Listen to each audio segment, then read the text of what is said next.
When you walk into a school, I guess you'd call it a vibe. But when you walk into a school, any school in a province, you get a feeling. Is this a warm, welcoming place? Is it a happy place? Are kids comfortable here? And it's hard to put your finger on it, but we were determined that whatever we did, we would try and make a school that was warm and welcoming to the kids and to the parents. I was inspired from a very young age. My father came from a very large family, and he was asked to leave and go find his own way when he was only 13 years old. So he bummed all the way around North America. Wherever he went, he dragged his violin with him. And whenever he could, he took a few lessons. And he was a very fine, very gifted musician. So he was interested in me taking music. I took 9 years of accordion, which was popular in those days. Yeah, we were married August 1st, 1959. Fern came from Toronto. He had been there 5 years, and that's where I met him. She convinced me that something I might like to do is become a teacher. So we sold everything, came out here, and the rest is ancient, ancient history.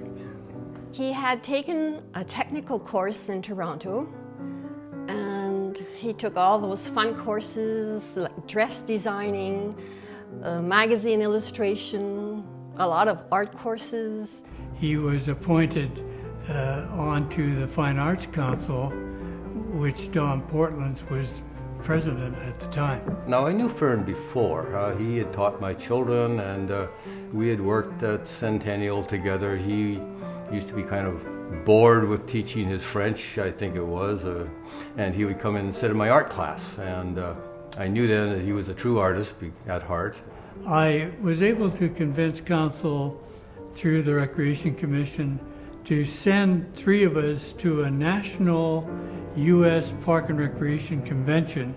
And I believe it was then that the seed was planted in his head of having a cultural facility like the Place des Arts. And what a serendipitous thing when we come back shortly thereafter, the Millardville RCMP detachment left this building. We needed to somehow put in a word to see if we could get this. Well, it was interesting because we sent Fern, and who better to send than Fern, because Fern knew things that we didn't know. Fern really wanted this building because he could see the potential. He went to Jim Tunn, the mayor of Coquitlam. He went in and said, we need the building. They said, lots of people need the building. He said, yeah, but we don't need any money. We just need the building. These were the key words. None of us understood this, but Fern did. He said, you can have it for 6 months. Get this program going for 6 months and make a success of it, then we'll take it from there and we'll go on to the next step. It wasn't entirely suited at all to being an art center, but they made it work. And in that capacity, I got to know the people that were making it work. He seemed like a kind person and someone that I wanted to get to know, but I didn't realize how passionate he was about the arts until I talked to him more and realized how much time he had spent. I first met Fern back about 30 years ago as well when I first started. And I would come in on Saturdays at that point, and I'd see his daughter Anita. She'd be working at the desk, and his wife Cecile was there very often, accounting. So I would say, make sure, okay, that tonight you have this and such and such meeting, and tonight you have this other meeting, and tonight you have to drive the kids to their piano lessons because we only had 1 car. So it was just another activity for us. But I think it was a lot of benefits. You know, the Place des Arts one, this baby of his, it benefited our family tremendously because it became a family affair.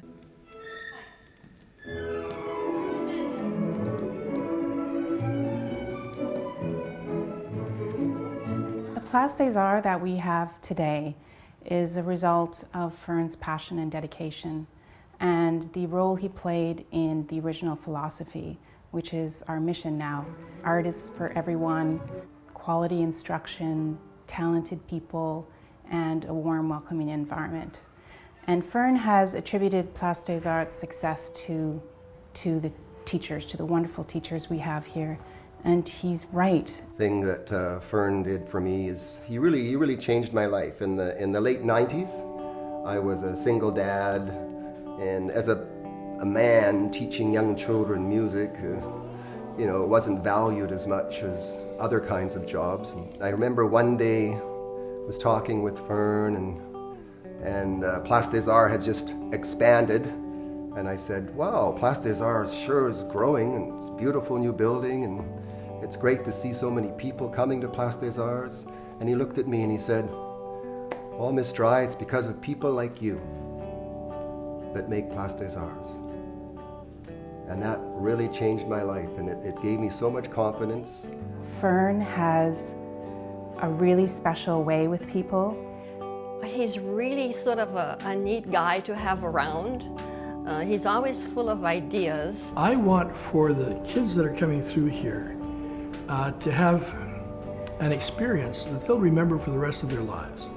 I think when I was younger, music was just a place where I found myself really challenging myself and trying to grow and just become a better musician. And in doing that, I was growing as a person and becoming a better person. Place des Arts has supported me and my music in many ways, having excellent teachers, always having performance opportunities, and really just having a space where music is a positive thing and somewhere where everyone can enjoy their music and the music of others. Place des Arts provides a really unique and special place in the life of our community. Fern says himself he dreams in Technicolor, and I think that's so true. I think Fern is a dreamer. He is an icon, and he's always been an incredibly important part of our community. He never gives up, he never says no. He is kind of tenacious when he wants something done. And so I think that's one of the reasons Place des Arts is successful as it is. The only place that you'll find success before work is in the dictionary.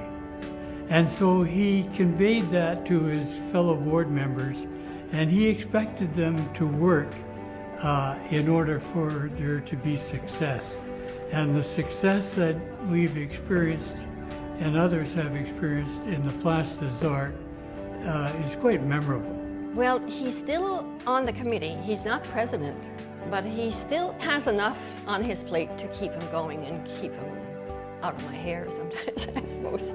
He works hard at what he wants to accomplish. He gets it done, but he does it in a way that makes sure that everyone involved feels like they were a big part of it, and everyone involved knows in their hearts as well, though, that it wouldn't have happened without Fern. Fern, you've often said to me, onward and upward, and so I say to you, onward and upward. Thanks for your 40 years of dedicated service to Place des Arts. Congratulations on 40 years, you're an incredible gentleman, and I really value your friendship. You were the guy who kept all the nuts and bolts together and made the place work through all those years. And congratulations, and you deserve the best.